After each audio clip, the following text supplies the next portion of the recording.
Las libretas, conocimiento oculto entre diseños, números, sudor y letras. Las libretas son un campo de investigación que poco ha sido abordado.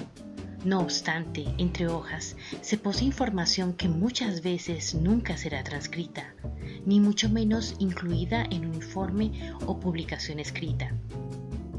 Como diría la curadora Verónica Uribe, las libretas es un objeto que no llega gratuitamente a nuestras manos y hoy en día que se ha vuelto muy popular la libreta de bocetos entre artistas, dibujantes, arquitectos, estudiantes. Ha habido toda una popularización también por parte de la libreta del Moleskine, por ejemplo, pero esto tiene una historia y podemos ir hacia la Edad Media, finales de la Edad Media, principios del Renacimiento, con la aparición del papel de una manera como un poco más industrial, por así decirlo. Empieza a haber la posibilidad de reunir dibujos en algo que está editado todo junto, o dibujos que están todos reunidos dentro del proceso del artista, ya no solamente los grandes cartones, por ejemplo, que hacían los artistas del Renacimiento, sino pensar en la posibilidad de que los dibujos estaban reunidos, cosidos en un solo objeto. Y uno de los primeros objetos que hay, o primeras como antecedentes, son los libros medievales de patrones para artistas e ilustradores. Si bien estos están alejados de lo que hoy en día consideraríamos una libreta de apuntes informal y una cosa como espontánea, de todas maneras sí reunían un cierto estilo de dibujos que, pasando sus páginas, los aprendices de los talleres, los artesanos y los aprendices de los talleres de los artistas podían aprender a dibujar a partir de estos libros de patrones o libros de modelos. Entonces es desde ese momento que podemos empezar a rastrear este objeto como un objeto que es relativamente pequeño, portable, privado, ¿no? No tiene un uso como muy grande, salvo para los aprendices que están en estos talleres. Y tiene que ver mucho más con la observación directa y con la portabilidad. Muchas de estas libretas pues son libretas que se pueden cargar, de poder dibujar en cualquier parte. La mayoría de los dibujos tienden a ser en medios secos, precisamente para poder ser cargados. Durante lo que fue el auge del impresionismo y el posimpresionismo, obviamente con la aparición también del paisaje y del dibujo, de la pintura del paisaje al aire libre, pues la libreta tuvo también todo un espacio donde pudo como crecer, donde, claro, dependiendo de la necesidad o del interés también del artista, pues se conseguían libretas más grandes, más pequeñas, cuadradas, un poco como vemos. Y para poder venir pues hasta el arte contemporáneo y mostrar la vigencia de lo que sucede con lo que originalmente empezó como estos libros de patrones, están también los cuadernos del artista contemporáneo mallorquín Miquel Barceló, quien viaja muchísimo, tiene talleres en muchos países del mundo y uno de sus medios pues donde más prolifera su trabajo es en sus libretas que son altamente publicadas hoy en día, pero son unas libretas donde realmente muestra un trabajo espontáneo, un trabajo fresco, un trabajo lleno de ideas por construir, ideas por desarrollar. Esa es obviamente una versión muy breve, pero de lo que es un objeto que me parece importante puedan tener como este contexto para cuando vean las libretas de la exposición. Durante esta conferencia, que fue el preámbulo de la inauguración de la exposición titulada Libretas de dibujos, reencuentros de memoria gráfica, es la curadora Beatriz González Aranda quien nos introduce al tema de las libretas en Colombia. La pregunta es ¿cuándo comenzaron a aparecer las libretas de dibujos en Colombia? ¿Y cómo fue ese comienzo? Tenemos en cuenta que hay muchas ideas y muchas investigaciones acerca del arte colonial, pero no sé si alguien se haya ocupado de averiguar si los artistas de la sociedad colonial usaban libretas. Lo único que se ha encontrado, y siempre nos preguntábamos con Verónica, ¿qué eran esos dibujos? Eran los de Vázquez Ceballos. Tenemos en cuenta cómo esos dibujos son bocetos para sus cuadros y están hechos en un papel muy delgado, y ese papel muy delgado tiene siempre el mismo formato, aunque unos son horizontales y otros son verticales de la colocación de las imágenes. hay algo ahí que nos dice que de pronto las cosió él después en una libreta, o si simplemente eran unas hojas que le regalaron y que pudo hacer ese examen de sus bocetos y lo que presentó. La otra inquietud es si hubo libretas durante la expedición botánica. Entonces tenemos en cuenta que la expedición botánica, si uno pregunta en el jardín botánico donde están guardadas todas las láminas que se llevó Morillo a los 4 días de estar en Bogotá, los mandó para España, si había libretas, si había libretas de bocetos de las plantas, si había libretas de los herbolarios que van por el monte cogiendo plantas y dibujando. Esa pregunta es una pregunta muy pertinente, porque debió haber libretas de la expedición botánica y debieron existir, pero lo único que hemos encontrado en el Centro de Documentación de José Celestino Mutis es recibos que tiene Salvador Rizo, recibos o que le ha pagado a los pintores o que está peleando con los pintores. Todos esos papeles tan bonitos y tan curiosos tienen dibujadas caras, tienen dibujadas a veces plantas, a veces aves, a veces un perro. Esos dibujos de Rizo no son libretas, son entretenimientos mientras él se aburría tratando de poner de obligar a los artistas a trabajar y de ponerlos en cintura, por decir algo, porque sí existe la posibilidad de que haya libretas. Es que es una cosa muy antigua. Panofsky se refiere a los tacuinos, que son los cuadernos de los herbolarios. ¿Qué quiere decir eso? Tacuinos es una palabra italiana para denominar cuadernos, y esos cuadernos, los herbolarios iban por los montes, iban dibujando, y existen entonces esos cuadernos, hay muchos en Europa, y en eso servían para la clasificación de las plantas, no solamente ir a arrancar la planta y llevarla viva para que quedara bien dibujada, sino además de eso ellos dibujaban. Esos herbolarios tenían varias misiones: distinguir las plantas venenosas de las no venenosas, y si existían herbolarios, aquí también existían herbolarios. Mutis tenía uno que le recorría los montes por Guaduas, por todas partes, y recogía las plantas. Tendrían libretas. Lo único que ha pasado es un incidente muy desagradable, que con el comercio del arte, un falsificador hizo una libreta del pintor Matisse, de la expedición botánica, y la ofreció a las entidades, y la libreta era muy bien dibujada y estaba firmada con el nombre de Matisse. Pues cuando ya los grandes investigadores de la expedición botánica estaban dispuestos a escribir artículos de que se había hallado algo, mandaron eso por curiosidad al jardín botánico, y allá contestaron: un pintor nunca firma igual. O sea, descubrieron que la firma era calcada de las publicaciones que hace Colombia y España, y era calcada y era colocada igual. Y eso sirvió porque el papel era antiguo, todo era muy diciente, aunque realmente cuando uno veía esas libretas uno se quedaba con la duda, porque Matisse era uno de los grandes pintores de flores del mundo, como lo dijo Humboldt, y entonces eso no estaba tan bien dibujado, era un dibujito académico simpático, por decir algo. Entonces, ¿qué pasa con las libretas? ¿Cuándo nacieron las libretas? No hay en la colonia, por el momento, nuestra investigación no ha llegado allá, no hay en la expedición botánica, no se encuentran en la expedición botánica. Entonces encontramos a Spinoza.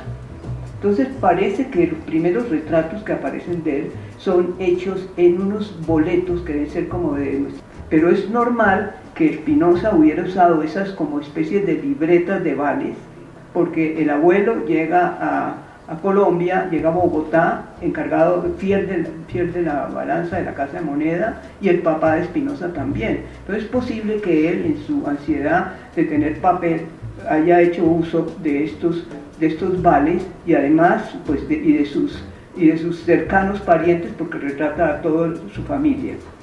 En ese lapso no aparecen libretas, y encontramos que Groth pone un aviso de prensa en que dice a los viajeros extranjeros, está dedicado a los viajeros extranjeros, que tiene una colección de imágenes granadinas, que es necesario que los vean los extranjeros y que los compren.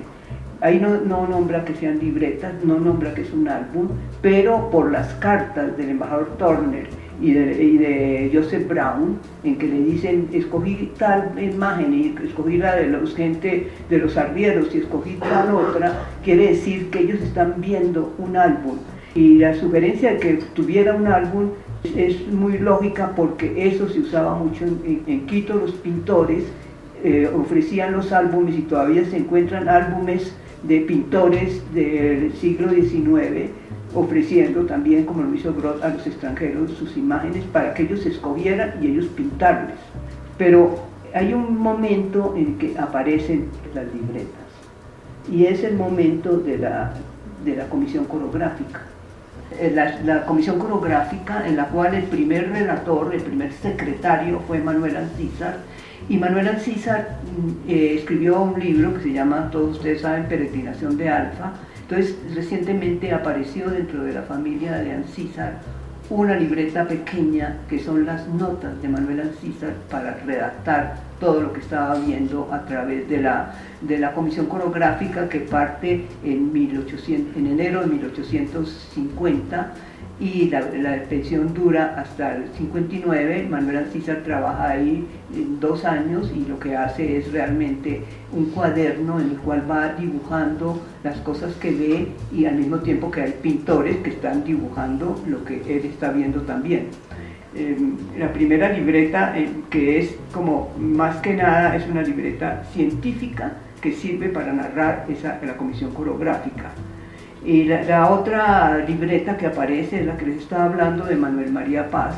En la libreta de Manuel María Paz está muy establecido que tiene claro que está haciendo una libreta durante la comisión, y parece que se retrata en la primera página, hace un retrato perfecto de un señor que debe ser él.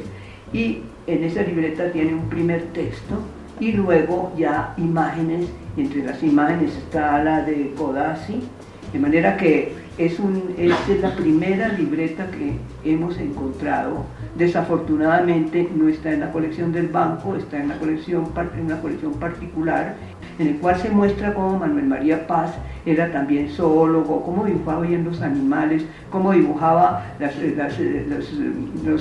restos, las esculturas de San Agustín, cómo dibujaba todo lo que él recorría. Está consignado en la libreta. El otro artista que también confirma la llegada de las libretas es Alberto Urdaneta. Alberto Urdaneta lo mandan los padres a educarse a Europa, pero que aprendiera agricultura, que aprendiera lo de las abejas, que aprendiera lo del ganado.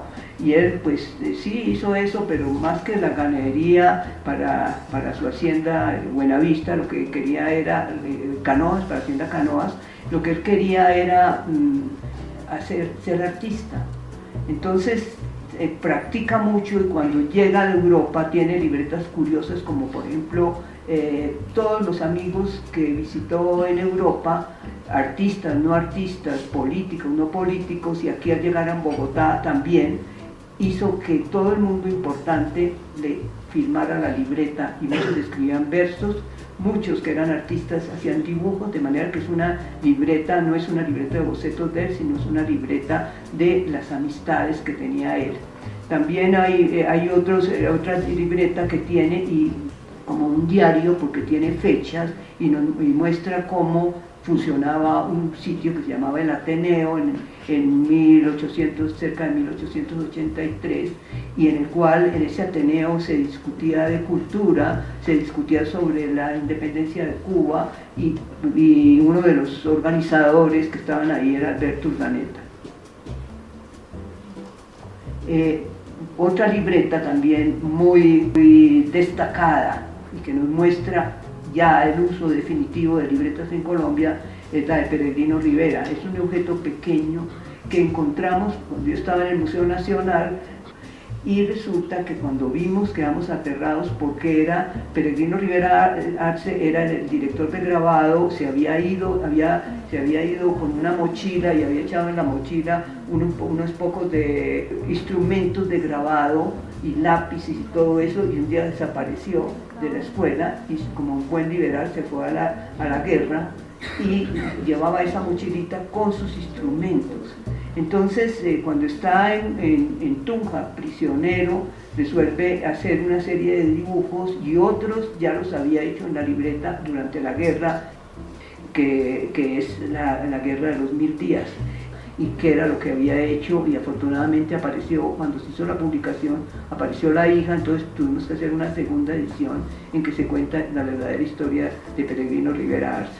Y otro que debió traer, pues Cano viajó en el 98 a Europa con el apoyo de los políticos antioqueños y de los amigos y de los poetas como Guillermo Valencia y como Pombo, la gente que estaba acá, que lo vio dibujar, se dio cuenta de la gran facilidad que tenía y se fue a Europa, 6 meses en una escuela.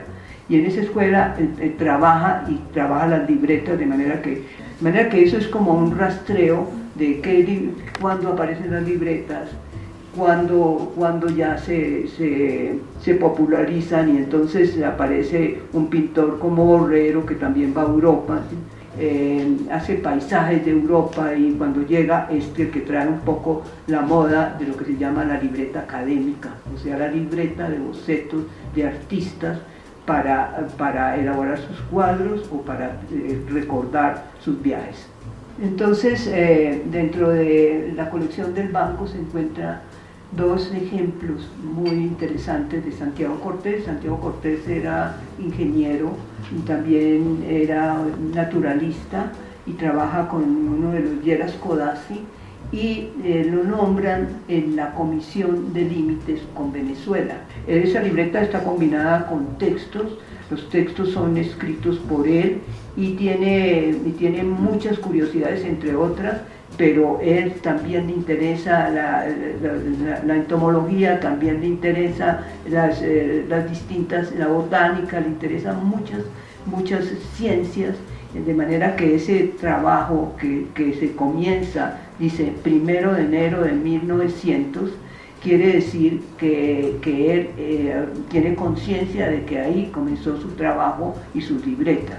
Además está preocupado por los insectos, por las plantas, por todo, actuando como un naturalista. Las libretas realmente, que son un objeto insignificante, producen de pronto más emoción y más conocimiento que las grandes obras de los artistas. Las libretas evidencian las huellas de un caminante, el sudor, la sorpresa o las lágrimas de un navegante o viajero. El anterior es solo un extracto de la conferencia total, donde como bios escritores grabamos y extrajimos aquello concerniente en particular a las libretas que tocan aspectos en las ciencias naturales. No obstante, para consultar la conferencia total es posible a través de la Biblioteca Luis Ángel Arango de la ciudad de Bogotá. Seguimos navegando en medio de esas fantásticas libretas que entrañan tantos secretos de viajeros, escritores y poetas. Seguimos en Bios Escritores. Hasta la próxima.